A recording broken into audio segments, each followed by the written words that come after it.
My guest today is Alessandro Ferretti, founder of Equilibria Health, recognized as one of the UK's leading providers of nutrition education. His most recent focus is studying the relationships between HRV and blood glucose levels, as well as collaborating with Dr. Justin Roberts, Dr. Daniel Plews, Dr. Paul Laursen in 3 scientific papers in sports performance. Alex, thanks so much for taking the time today, bud. Hey, thank you for having me. Always a pleasure, really. Terrific. Well, before we dive into all this great stuff, can you maybe give us a little background on yourself and how you got interested in this area? For sure. Now, I just like to specify that I'm just a simple nutritionist with a keen interest in researching, but also not just looking at research, but also try to apply it, measure, experiment, and then reevaluate my findings. So I think your intro was very, very kind, way too kind for what I think. So I'm not sure if I can classify myself as a leading in the UK, but I let the others to be the judge of that. But anyhow, terrific. So I was one of these typical guys thinking of doing everything right and ended up with a quite elevated fasting glucose. I'm not talking exceeding the lower threshold for diabetes type 2, but I was kind of knocking at the door kind of all the time. And obviously I was exercising well. Being a nutritionist, my diet was, pretty great at the time. And yet I was with 5.7, 5.8 millimolar of fasting glucose over a period of 3 months. That will equal in the 100, between 95 and 105 milligrams per deciliter. So obviously something had to change.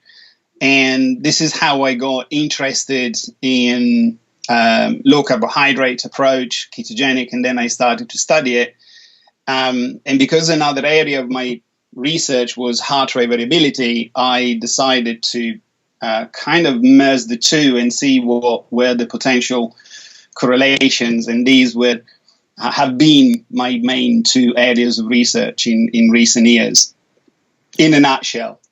Terrific. And if we look at this from 30,000 feet for folks listening in, and perhaps a nice review for practitioners and docs is, why is an elevated fasting blood glucose problematic for long-term health? Very good point. I completely forgot to say that. So obviously there are ranges that we would classify blood glucose as being normal or elevated. Very rarely is low, but this is another matter. So if we look at research, including meta-analysis, including, for example, the work of Dr. Walsh, anything above 4.6 millimolar, which will be your between 82 and 84 milligrams per deciliter, has an association with all-cause mortality. So if we look at that as a parameter, despite people may not go over what is the lowest threshold to be considered type 2 diabetics, yet in that gray area, what we call subclinical levels, clearly can be a marker for non-optimal metabolism. And this is what I decided to study because I was one of them. And I'm sure you might be aware that many scientists choose their research because it's pertinent to what is perhaps their state of health at that level, at that moment in time. 100%. So, as it happens, so that I try to consider blood glucose as a scale with different areas where can be optimal, then suboptimal, and then disease state. And I'm interested in looking at blood glucose in the suboptimal area and trying to maximize environmental changes to bring it to optimal. That is what I'm interested into and what I have been experimenting for the last 6-7 years. Yeah, it's a really appropriate topic. I've, working in clinical practice, so many clients who are active, particularly men, as they get into even their 40s, 50s, 60s, start transitioning over to things like cycling. And of course, the fueling strategies they're using, they're still carrying oftentimes 10, 15, 20 pounds too much. We see these trends like yourself of blood glucose getting higher, inflammatory markers higher, triglyceride levels higher than what we'd expect. So this idea of dialing in the fueling choices, and of course, you're going to talk about context here as well, which is terrific. But before we jump in there, in terms of just somebody assessing or measuring, is this fasting level ideal? Would it be, before a meal, after a meal? What are some options and what's best practice? Right. So first of all, to reinforce what you just mentioned, so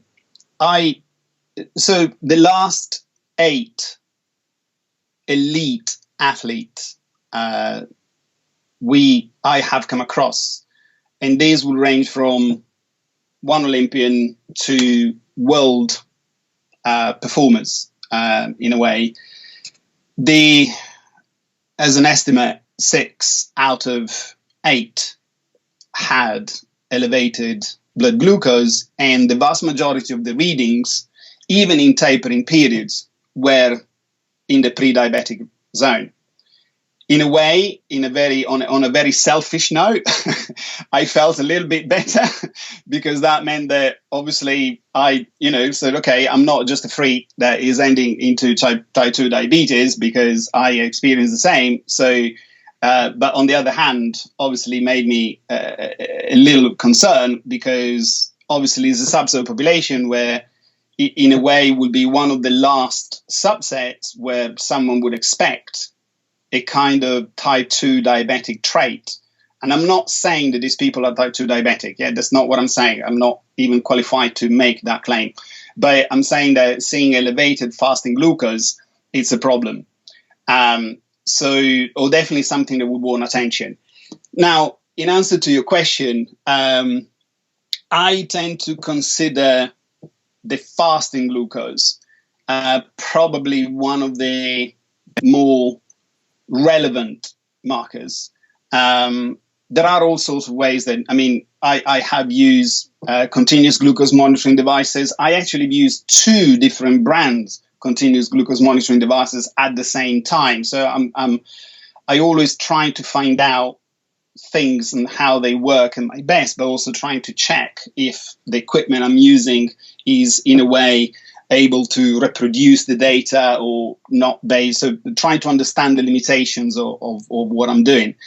So as far as taking snapshot type of reading with a normal glucose monitor with a little skin prick test, I tend to measure the fasting glucose first, fasted obviously from the night before, and possibly trying to replicate the same environmental setup that someone would measure the glucose in. So, for example, if someone wakes up and then half an hour later will measure the glucose, then try to replicate that all the time. So not that one day is after 1 hour, one day is after 15 minutes, because there could be variations in that.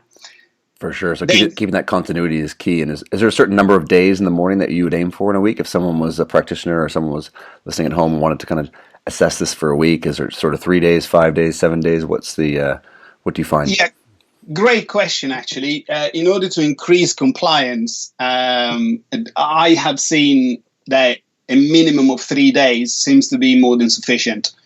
So when I started to, in a way, randomly select days over a period of 2 months, the averages worked out over, measuring 3 days are very consistent with the averages of extrapolating data for continuous snapshot reading every day.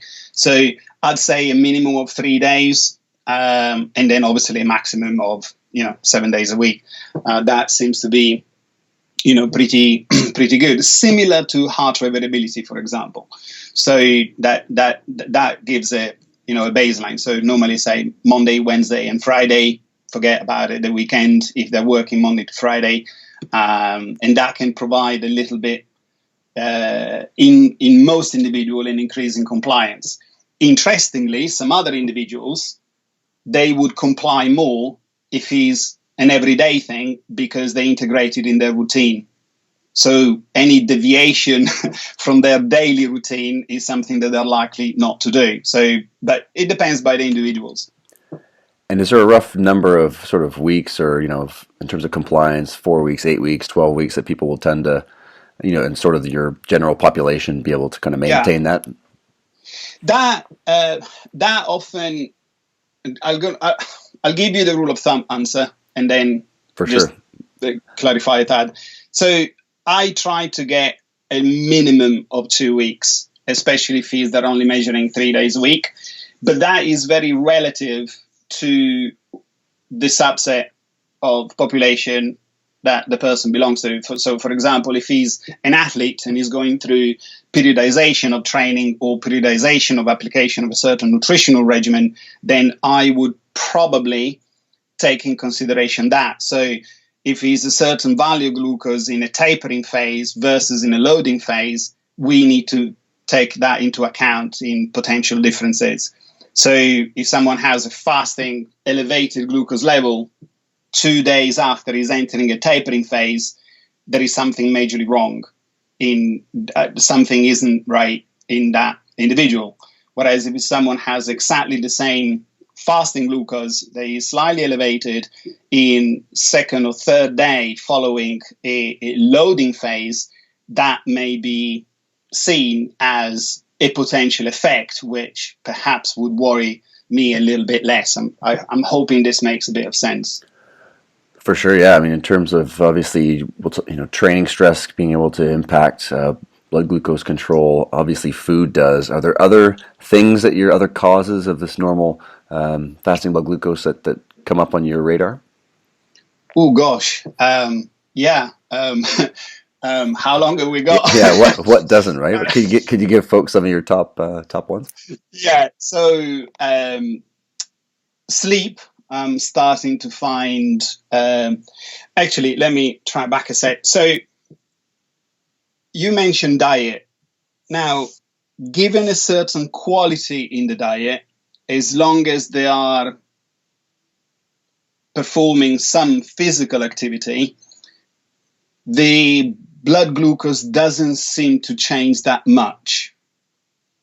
And this is, I'm probably going to have thousands of emails saying that isn't true, but this is what we have measured and observed on repetitively. So what I'm trying to say is, if someone is reasonably healthy or with a good degree of health, diet, as long as the diet is decent, doesn't seem to have such a pivotal role in fasting glucose as other things, for example, like life load, heavy stress response, or a chronic load of a certain training with medium to high intensity. So, however, in disease people, then diet still does have a substantial role in that. Then, obviously, life load, stress response, that seems to also have a substantial effect. And sleep is the one also that I have found to have a very strong effect on fasting glucose. Not so much, for example, on the odd night that someone isn't sleeping right, but from the third night of disrupted sleep consecutively, then I start to see substantial changes within the fasting glucose level the following morning. Yeah, it's amazing. Last year I was doing some travel, London, Seattle, LA, back to Toronto, and I had to do a blood test that had been already scheduled. And of course, I had combined the jet lag with sleep deprivation, and I was amazed at what my blood glucose was in the pre-diabetic range. So it's amazing how those, as you mentioned, life stress load or travel stress load or lack of sleep load are definitely major influencers.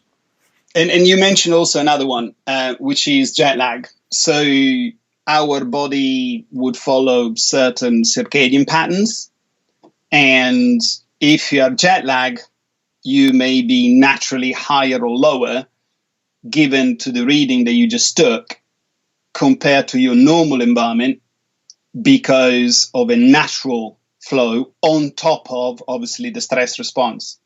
So our so obviously body follows, some circadian rhythms and hormones and neurotransmitters, and so functions obviously change throughout the day and night. And there are subtle fluctuations of certain variables, including proxies like we're using blood glucose or heart rate variability. So you had the load of the stress of the travel, but on top of that, to skew the data, potentially there could be natural daily variations in whichever, depending upon the time that you measured. So yeah, just a little thing else to consider. Absolutely, and definitely for folks who travel a lot for work and whatnot. I mean, it's definitely a significant stressor. And if we now kind of jump into, Alessandro, the recent study that you were part of in terms of cycling, HIIT training. Maybe if you can walk through folks through that, and then give us some of those practical applications, would be great. Sure, it'd be my pleasure. Now, I was called to collaborate purely because of my experience at the time with ketogenic application in sport performance, and what we wanted to find out was the application of a ketogenic diet, and we will define that in a minute, in relation to HIIT. Most of the studies that were done at the time were done on more endurance type of event, so on a high volume type of event rather than high intensity. And the study came to some surprise to me, I have to say, because I generally thought that there was a good chance that the individual would actually start to have a decline within the performance, and they didn't. So the study was set to find a low carbohydrate diet effect on high intensity exercise. It was, in my view, there was a good, decent setup. And what was really interesting is that in the study, we looked at 4-week period. I'm sure that you are aware that, if you follow any of the low carbohydrate group, most of the times the comment that follow a negative study is, that wasn't long enough to adapt. And that seems to be a kind of natural response to any negative study of ketogenic diet or low carbohydrate diet. Now, yes, it is a potential for some studies not being long enough, especially the last 3 days. So we decided to go for 4 weeks. Lucas Cyprian actually decided to go for 4 weeks, which was actually brilliant.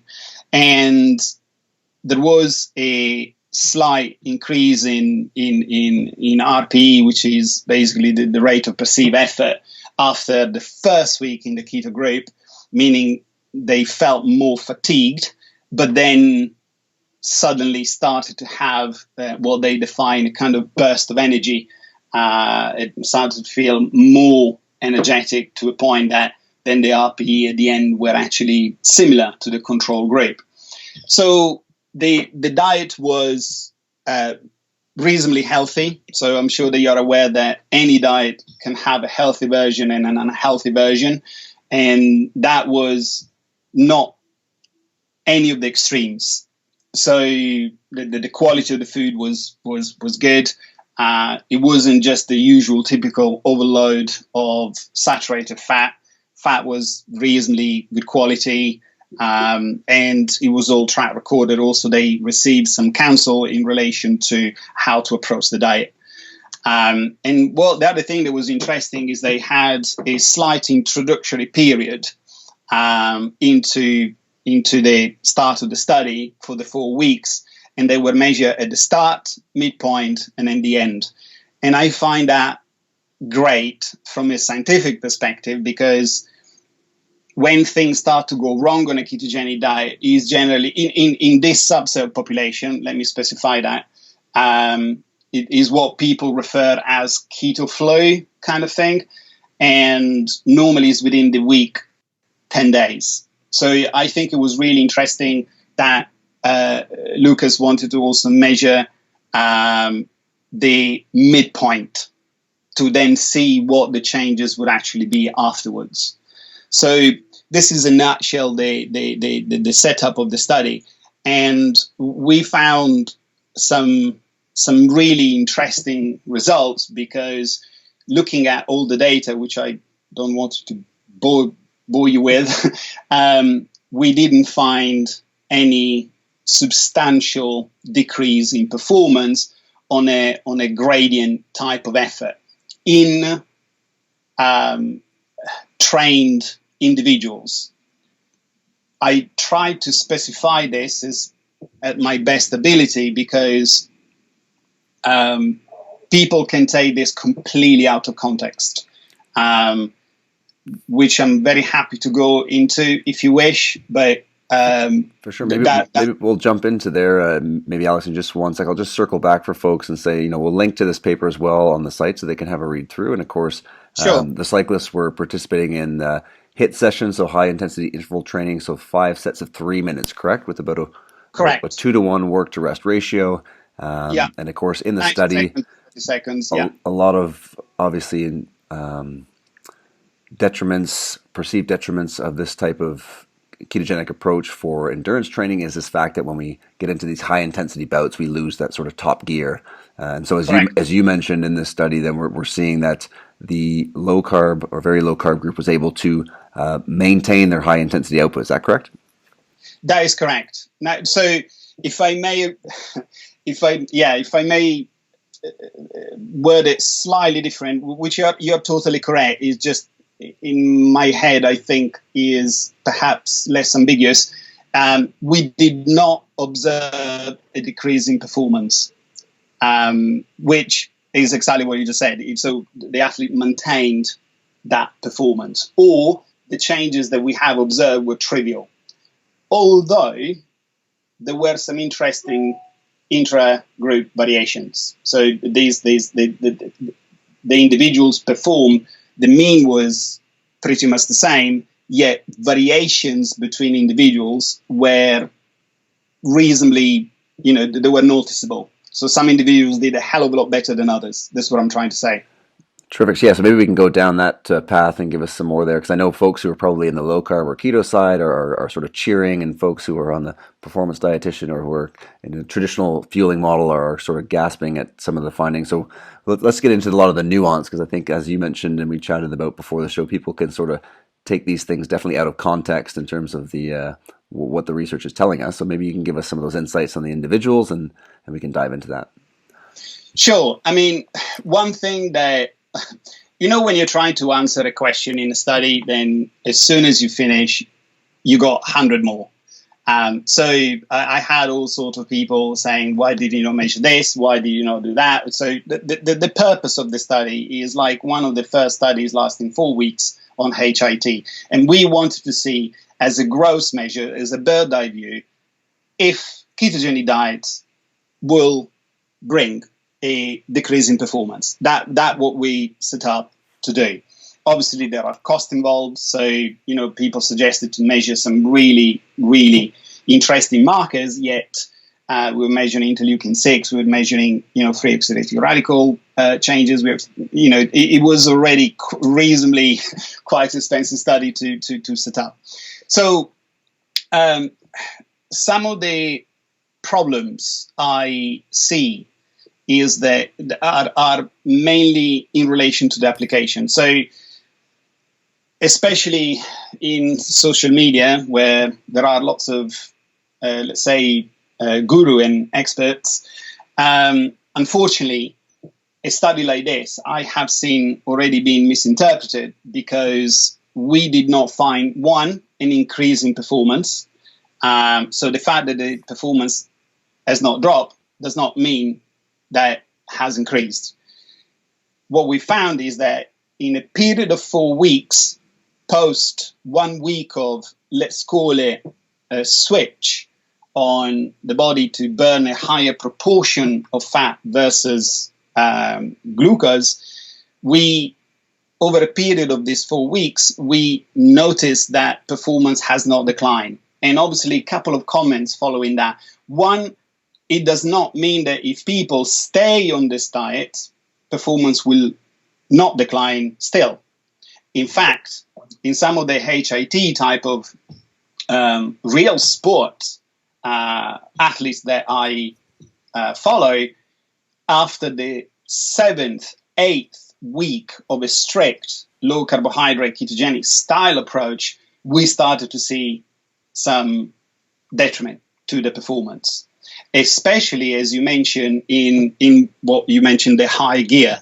So people can still have a base of performance, which it can be unchanged or sometimes slightly better. But when is the time to go into the high intensity side of what people refer as anaerobic, then this is when things start to, this is when things start to go wrong.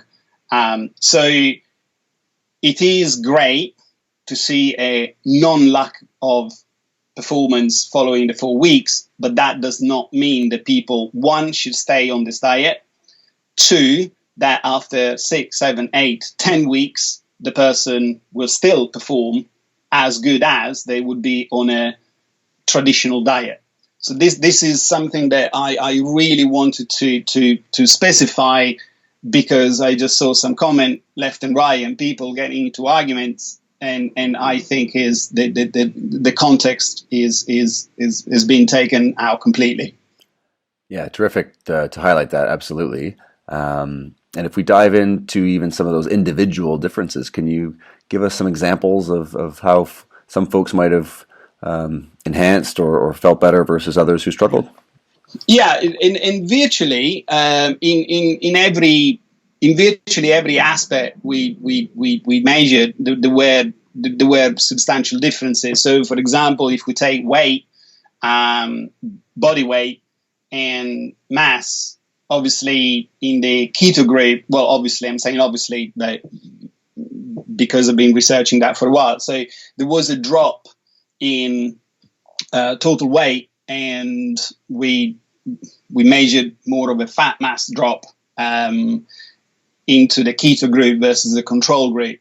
Although what was interesting to notice is that, for example, most people lost weight, but we can't quite say that it was down to the diet in itself, because naturally people went slightly, so the diet were not controlled for isocaloric confounders. So people were eating what they wanted to eat. We did not set a specific target, so there was a slight reduction in the total food energetic value. However, in ketogenic application, this is a whole new topic. If you go to my website, I have a short video where I explain that there are variations within individuals if we measure calories as the main proxy for energetic attribution to a body, that on a ketogenic diet, it may have up to 15 to 17% error within the calculation, overestimating it. So there are 3 questions just based on the diet weight. All the other findings were pretty similar. So there was small to trivial changes, as mentioned in body weight. Definitely a small reduction in body fat in relation to the control group. Weight, obviously, total weight drop. As far as the body fat, only one person slightly increased the body fat, but it was so marginal that could have been just error within the actual measurements. One thing interesting that we found differences in heart rate, for example, and the operation heart rate for what people refer as the zones. But also there was a slight difference in the willingness to exercise of the keto group that was slightly reduced. So what it seemed is that especially following week 1 and 2, maybe due to the slightly drop in energy post week 1, so when people were switching to burn a higher percentage of fat given the carbohydrate restriction, their willingness to exercise was perhaps affected. In fact, if we look at the graph on the fatigue severity scale weekly, you can actually see the keto group that shot up in week 1, dropped eventually in week 2, and then it was nice and steady. Fatigue score, that changed also substantially. The mean average, the fatigue score increased in the control group and decreased in the actual self-reported fatigue reporting. So all the rest is some individual variation. We did not control for genetic predisposition of, glucose versus fat. There are a few genes there perhaps I would consider. Variations in the VO2 max were very consistent and slightly flattened in the keto group versus the control. So that means that the control group had substantial changes in the variation of VO2 max, whereas the keto group was slightly more contained. All of them, but one, reported increase in the VO2 max. That seems to be consistent with the type of HIIT type of results from research. Yet in the keto group, seems to be a little bit more consistent with that. So these are, in my view, some of the more interesting finding that we have. Obviously, the keto group had a substantial reduction of the RER. So basically, they were showing to use a lot more fats for energy. This is obviously, pretty justifiable because they didn't have a diet that was high in carbohydrate.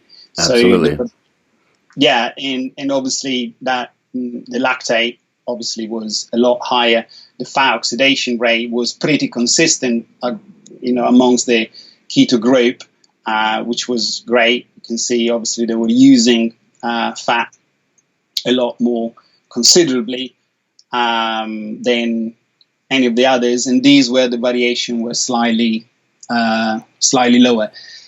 And Alex, I know obviously a lot of coaches and athletes, endurance, we're talking here, of course, are concerned with the keto approach in terms of adding this HIIT training, HIIT being so important again during training phase in order to increase fitness. So we see some nice evidence here that we can be able to buffer any reductions with a sort of low-fat keto approach. However, I'm sure some people would be asking around, the level of the athletes. Obviously, these are sort of moderately fit athletes. I know difficult to recruit elite athletes, but what might there be some differences there for folks who are trying to interpret that? Well, so the more trained is the person. This is a generalized rule of thumb. I'm sure that you're going to have someone say, actually, that isn't true. However, given our observation over the years, the more trained is the athlete, despite the diet, the higher is the percentage and proportions of fat the person is using. So if you take my assumption is that these were trained individuals, and if you were to take athletes, elite athletes, these people may already burn a slightly higher proportion of fats, despite they might be on a normal level of carbohydrate, proteins, and fats within the diet. Actually, carbohydrates and fats. Let's leave out the protein for a minute. So I have observed that the higher is the level of fitness of the athlete or person, let's call it, the easier is the transition onto a low-carb, high-fat, ketogenic diet type of approach, except in very few individuals which it literally did not work. So this is when we start to suspect perhaps certain genetic predisposition, mutation, maybe in the CAT1 and CAT2, or CPT1, CPT2, or CAT. So these are all things that obviously we need to take in consideration. But the general rule of thumb that we have observed is that the more trained is the athlete, the higher is the probability that he will switch to higher proportions of fat burned more easily in a shorter length of time. For sure, that's terrific. And for myself, when I see some of these results, I always come back to a lot of the clients that I'll see in clinical practice, and I know other nutritionists, trainers, etc. Those clients who are maybe 40s, 50s, 60s, who are sort of serious about their endurance training, but still recreational, and oftentimes still have sort of 20 or 15 pounds to lose, and are typically fueling with a strategy that's a traditional strategy that someone who's elite. They're feeling like they're Chris Froome, but they're doing a weekend race for fun. And we see that these blood sugar markers or inflammatory markers or triglycerides are in places that are trending towards dysfunction. So for me, this is where this would be a great application, whether full stop or kind of drip fed in. For yourself, in terms of for folks listening in, what are some of the take homes, and for yourself in terms of what this is telling us? Sure. You described it really, really great, because in fact, in my recent research, and with the help of my colleague Waco Jarris, we are starting to evaluate glucose as a separate marker for chronic level of inflammatory response. So in a way, they accumulated inflammation, whereas HIV is more of a acute marker. So we can see trends over a period of time, and obviously this is what we are researching at present. This was an over generalized statement I just made, so it has to be taken in the right context. However, as far as the application, answering to your question, I think that for individuals that, especially if they are not professional, meaning on top of the training, they still have to do their normal job. So obviously is an added load on top of the training. Then we are starting to see derangement within the inflammatory response. And one of the first proxies to start to become elevated is, in fact, the glucose, fasting glucose. Including also some postprandial response, but that's a little bit more difficult to interpret. So that is exactly the subset population that I would perhaps consider going either low carb, high fat, or lower carb, not necessarily strict guidance as keto, in order to maximize the weight. I think that the low carbohydrate in this sense has an advantage. We are not fully clear, because there are different reasons why someone would lose body fat. One is using more fat, yes, true. However, normally there are safety mechanisms that the body would have in order to compensate for these changes. Could it be because the energetic intake automatically in the vast majority of individuals tends to drop a bit? So because of the type of diet is more satiating diet, and they naturally less, in which case the benefit may not be strictly and only confined to the keto, but may also be as a confounder looking at perhaps a slight reduction in the total energetic intake. So however the application will be of this specific group, one thing I am not saying that these people should stay on this diet ongoingly. I think they need to put this into, once again, the right context. So if the life load and exercise load is very high, and there is, for example, an acute inflammatory response, this may not be the best approach, depending upon how they're going to move it and take it forward. So periodizing it, I think, is a fantastic tool. But how to periodize it, this is slightly different. For sure, in that context, in that context. Yeah, I think it's great to point out. I mean, obviously, race day nutrition is going to be very different oftentimes from training nutrition, and I think folks who are even dipping their toe into this can probably start to experiment around more aerobic sessions with kind of tweaking that carbohydrate intake, because I think a lot of people are still in an older mentality of sort of higher carbohydrate all the time if I'm an endurance athlete. And of course, even at the elite level, we see, major fluctuations with the carb availability depending on the session. So that's a great point there, Alex. And you mentioned inflammation, and I always find it fascinating that athletes who are training hard, obviously we see this inflammatory response, which you talk about driving the blood glucose, and in the general population who aren't well, we see just that metabolic dysfunction and poor health driving this inflammatory from a different avenue, which is affecting the blood glucose. So could you talk a little bit more about that inflammatory blood glucose connection, and maybe what some of your research is at the moment? Sure. As mentioned earlier, I tried to combine these two areas of interest I have in relation to inflammatory response. So, for example, I'm predisposed to have a slightly higher inflammatory reactions compared to other people. This doesn't necessarily mean good or bad. It depends, obviously, what is my body going to do with that slightly higher response. And especially with athletic performance, I found very useful to use a formula that I've put together, which we are putting into a PhD study, which is using heart rate variability divided by the square of the glucose. And the reason I wanted to put together such a formula is because I wanted an acute marker divided by a chronic marker.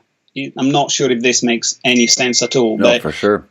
I wanted to create something that will give me an idea of how the body is dealing with acute versus chronic load, chronic inflammatory response. And what we found is that blood glucose in reasonably healthy individuals seems to be very sensitive to that degree of inflammatory response. So, for example, in the last 3 days, I have increased the load of my rehab.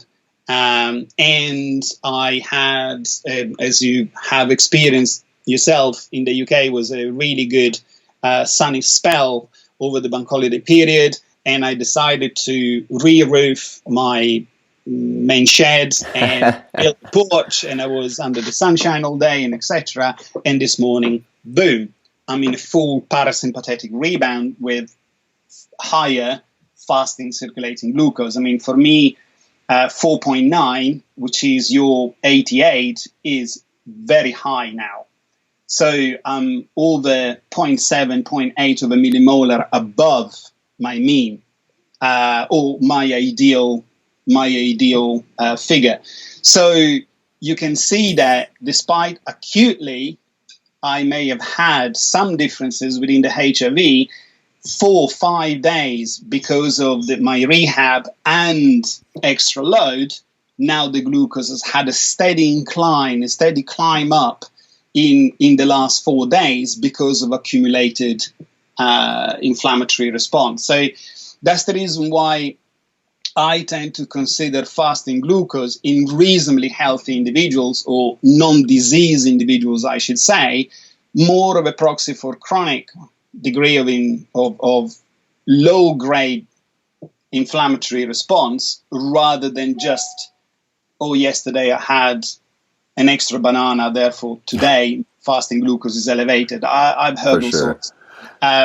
So that's the reason why I consider fasting glucose an important proxy in relation to this context.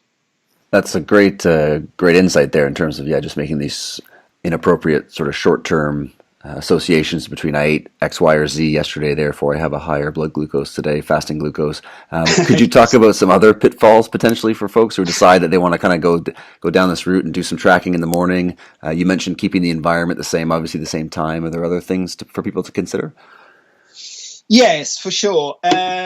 One of the other things I've noticed over a period of the last few years is the last time of eating the previous day impacts on the fasting glucose the following day.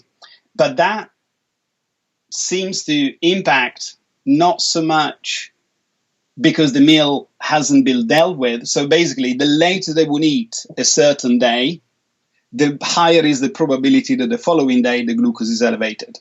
So I took a group of 37 individuals. There were 52, but then I had to clean up the data. And what I mean by clean up the data is because some people decided to guess some of the days. And fortunately, they disclosed that. So I didn't cherry pick the data. I was maybe overly diligent. And if a person would have made any form of guesswork, I had eliminated that person completely from this specific part of my research project. Gotcha. Criteria, right? Once again, I'm not trying to prove anything or sell anything, so I just want to observe what's happening, and that gives me, I think, a decent position on a research front. So what was interesting is that anyone that would eat within 2.5 hours to 3 hours, because obviously I had to transform the time in a categorical variable, not in an ongoing variable, just to give it some sense and treat it as such for statistical analysis. If people were eating reasonably close to the time of retiring, so going to bed, the following day, they had either a dawn phenomena, which is when the glucose is elevated as soon as someone would wake up, or the whole day, or at least for the morning, the body had to play catch up with a fasting glucose. And for someone, the average of retiring was around 11 o'clock. Mainly, this was actually quite consistent among all individuals. And fortunately, there was one individual his mean was around 12, and another one that was a lot earlier, so they cancel each other out. And that was actually quite handy. Nice.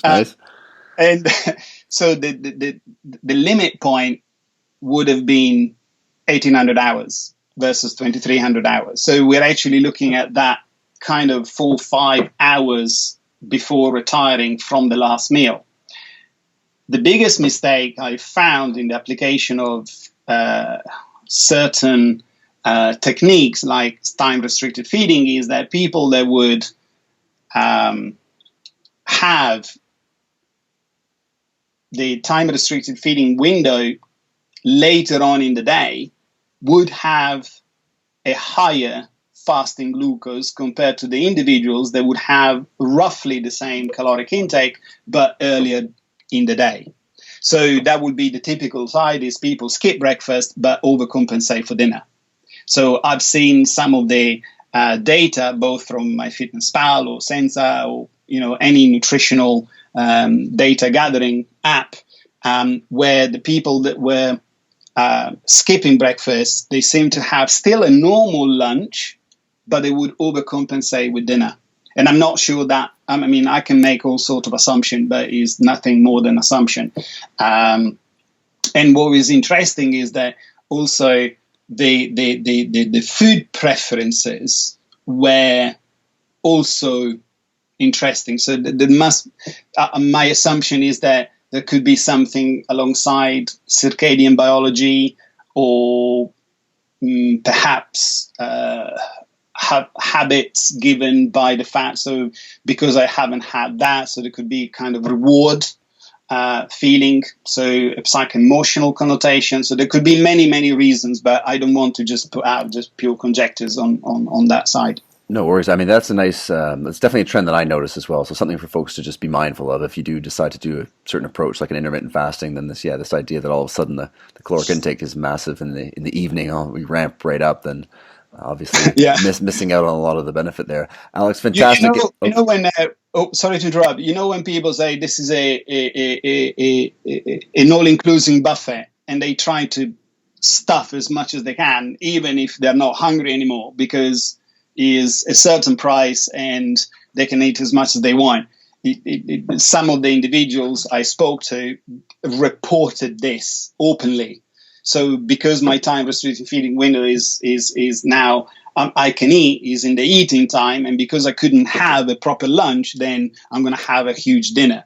But if you merge the huge dinner plus too close to sleep, this is when I saw a dawn phenomena within diabetic ranges.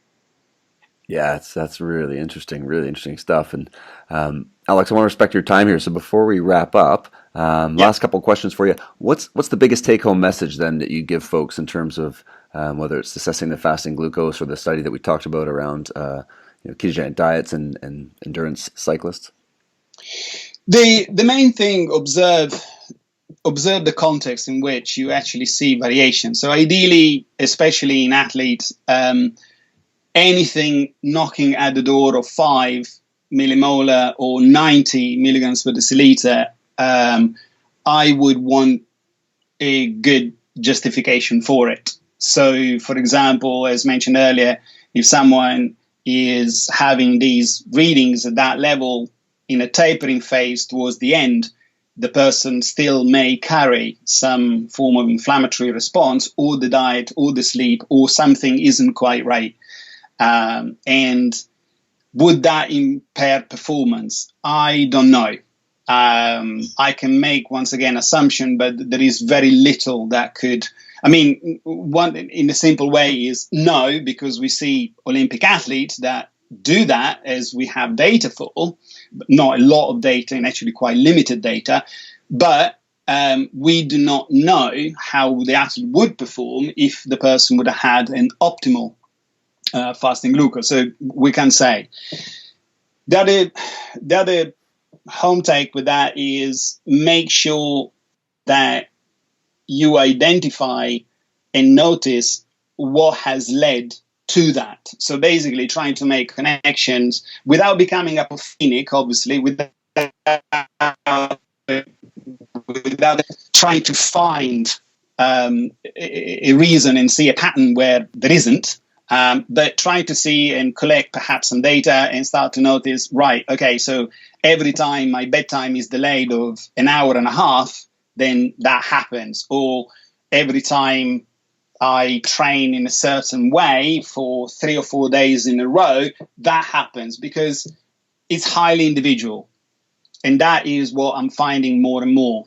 So within the individual variations, we have some general guidelines. So sleep optimally. I'm sure that you are very familiar with this, and you don't need me to tell you that. But it is amazing, Alex, how some of the using technology, using things like this, all of a sudden people who know they should sleep or know they shouldn't eat late, this sort of informs them a little bit more about some of the repercussions. And then all of a sudden, I notice clients will take on board some of this advice that they've been sort of paying lip service to. You're so right. And I'm writing a book right now, and in a way is the antithesis of a fad trendy book. So is mainly looking at addressing the basics and contextualizing different techniques and approaches and diets and information. And it still amazes me how I have requests from athletes wanting to go down a very specific, expensive test and design supplementation for their genetic setup, and yet they don't sleep properly. The life load, they're trying to work on top of the training despite they're elite athlete, and you think, well, hang on a minute, we're missing the wood for the tree here. So, and sleep is probably, in my view, despite I'm a nutritionist, is probably one of the most influential thing that we're missing. And even if we don't consider we're not sleeping that much less than what previous generation. It's only about 30 something minutes, I seem to recall. So it's not so much sleep deprivation, but my assumption is that it's sleep deprivation versus the substantially higher load of our life load, of our lifestyle. So it's not that we're not recovering as good, but maybe a bit of that for sure, but we are also have increased substantially our load in our lives. And same thing then affects our nutrition, and same thing affects our circadian biology and physical activity. So these are the things that I would definitely look as a take-home point. So look at what are these variations and what tends to generate. For me, sleep is one of the most important things, despite the diet. Yeah, What someone else is different. Very well said, and especially people trying to focus on those areas of such small margins of gains rather than missing these sort of big buckets like sleep and training periodization that can really, obviously nutrition, that can really move things for them. So very well said there. And Alex, last question for you on the personal side of things. That's right. How do you start your day? Obviously you're measuring fasting glucose. After that, how does the rest of the morning look like for you? So I now, since I focused on my sleep, I naturally wake up at dawn. So I follow that variations in winter and summer, which is actually, I love it in a nutshell. Then I do a little, what shall I call it, breathing exercise. And that lasts for 20, 25, 30 minutes. Then I go downstairs and see my boys, which that is the dogs. My son is definitely a later chronotype, so I won't see him until I'm back. And then I take the boys in the woods, literally opposite my house, and do some practice of my forms. By that time, I do forms very, very slowly with no power, no speed, just as a setting me up for the day kind of thing. Then come back, organize my day, then have breakfast, and then start my day. This is in a nutshell what I tend to do. Terrific, Alex. Well, listen, fantastic stuff here. Where can people keep up with all your great work and fantastic research? You're way too kind. My which is my full name, Equilibria, we are redesigning it right now, and is my full name, Alessandro Ferretti, .co.uk, and if you go in the video section, it's all there for you. There is nothing to buy. I'm organizing a few courses, but I'm still way out, so it's not a plug. So this is all in there for people to find, and I hope you enjoy my observations. Fantastic.